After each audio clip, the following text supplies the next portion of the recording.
Hi, I'm Akra, and I listen to Weezer. Yay! It's gonna be alright.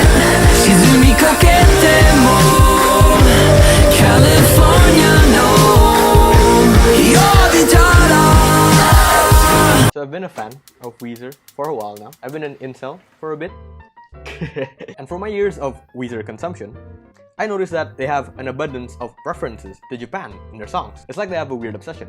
The first notable example of this fixation is found in their second studio album, Pinkerton. To start off, the album art for Pinkerton is actually from a Japanese painting made by the ukiyo-e artist Hiroshige, titled Night Snow at Kambara. Secondly, the name Pinkerton was taken from B.F. Pinkerton, a character from an opera titled Madame Butterfly, which is about an American Marine who went to Nagasaki and married a 15-year-old Japanese woman named Cho-Cho-san, who was also nicknamed Butterfly.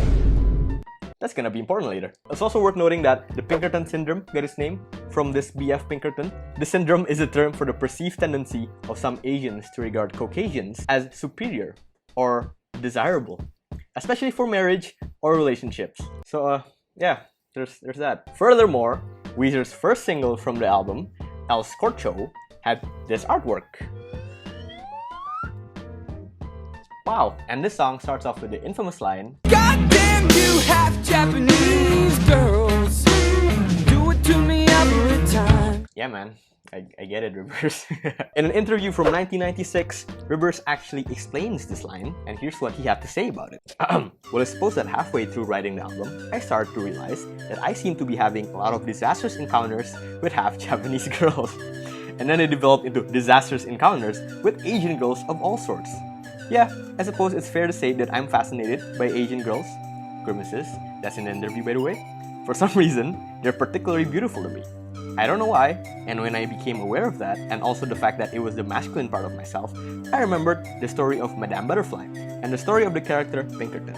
Pinkerton is the ultimate character representing male id who goes to Japan and hooks up with this 15-year-old Japanese girl and gets her pregnant and then abandons her. He's thoroughly despicable. Long pause. But I can't deny that there's some of that in me. Fascinating. Very fascinating, Mr. Rivers. Later on in the song, there's also the line, Listening to Cho-Cho-san fall in love all over again. and again, this is a direct reference to the Madame Butterfly opera. Next up, there's the actual song, Butterfly. The song was written in the perspective of B.F. Pinkerton, apparently, which is a pretty unique way of writing a song. It's supposed to express that character's remorse and regret, and I think it's a creative exploration, of this despicable character. Moving on, there's also the song Across the Sea, another popular song from the Pinkerton record. This one is literally about a Japanese girl, and the backstory for this song is that Rivers received a letter from a fan in Japan which asked him questions about his everyday life. Evidently, Rivers loved this letter, and some of the questions from the letter even appeared in the final song. Here's a remark from Rivers about the song. When I got the letter, I fell in love with her. It was such a great letter. I was very lonely at the time. But at the same time, I was very depressed that I would never meet her. Even if I did see her, she was probably some 14-year-old girl who didn't speak English. Yeah, that is quite the astute observation, Mr. Rivers Cuomo. And fun fact, the girl who wrote this letter actually gets royalties from the song. Here's what Rivers said about it. Rivers Cuomo was asked by Kerrang! Magazine on June 21st, 2008 if the Japanese fan ever realized that the song was about her.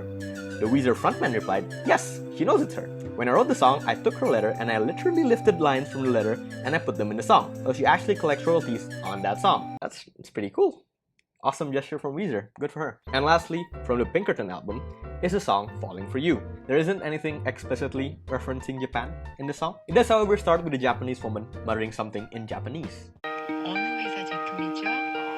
So there's that. Oh, my legs. Going outside of the Pinkerton era, the next thing I found was their song Dope Nose, featured in their fourth album, Maladroid. Maladroid? Whatever. The song doesn't mention Japan at all, but the music video features a lot of Japanese people and culture for some reason. The setting is a motorcycle drag race, I guess, and this just further strengthens the argument that Weezer has a fascination towards Japan. Also, there was this line in the song, Flag of the Year. What the fuck? Moving on to the Red album, again, there isn't anything explicitly referencing Japan in this album, but there is a Japan-exclusive version of the Red album for some reason, which includes the song Merikuri, a song sang completely in Japanese, which is also a cover song originally sang by these artists.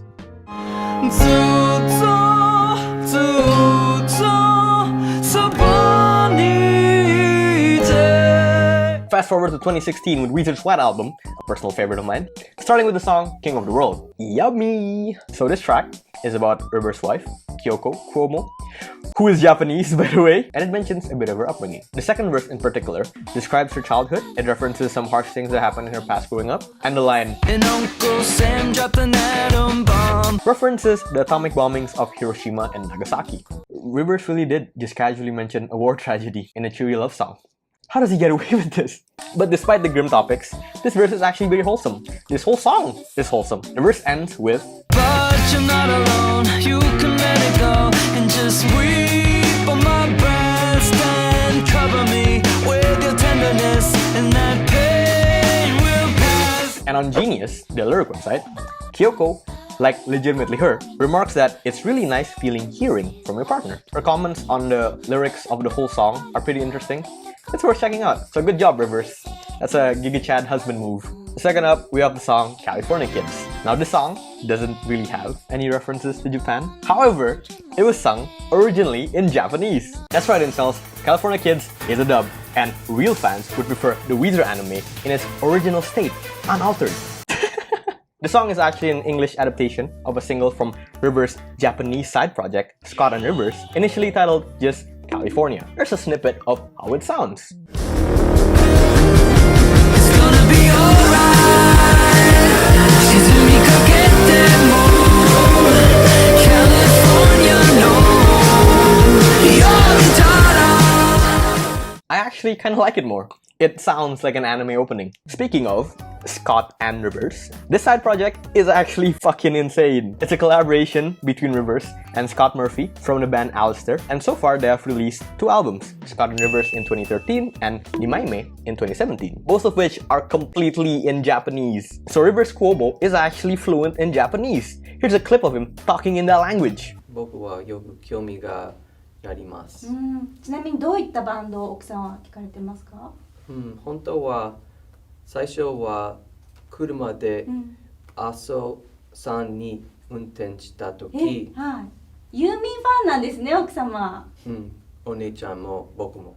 It's pretty cool. He just genuinely loves the culture, I guess. And that feeling is apparently mutual. Japan also loves Rivers and Weezer. Because of their frequent references and visits to Japan, alongside Rivers' clear admiration for the country, Weezer is immensely loved there. Here's an excerpt from an article about a Weezer gig there. Things got stranger when he then led the crowd through a sing-along over various Japanese nursery rhymes. The girl next to me, a trucker from Nagoya recently fired for drinking on the job, told me enthusiastically, this is why Japan loves Rivers. And it seems Rivers loves Japan too. He spoke to the crowd with an admirable proficiency in their native tongue, and even indulged in the peculiar aspect of Japanese pop performances where the artist in question takes a break from playing songs to have an informal, one-way discussion with the crowd. Wow. So main takeaway, overall, I think it's just really cool how art, culture, and experiences inspires other art in a new, radically different form. Like, who would have guessed that a tragic opera would eventually inspire a beloved gloomy rock album from the 90s? So there you have it. In a nutshell, Rivers Cuomo is a huge weeb, and I love Weezer. It was really fun researching for this video. Hope you liked it. It's gonna be alright.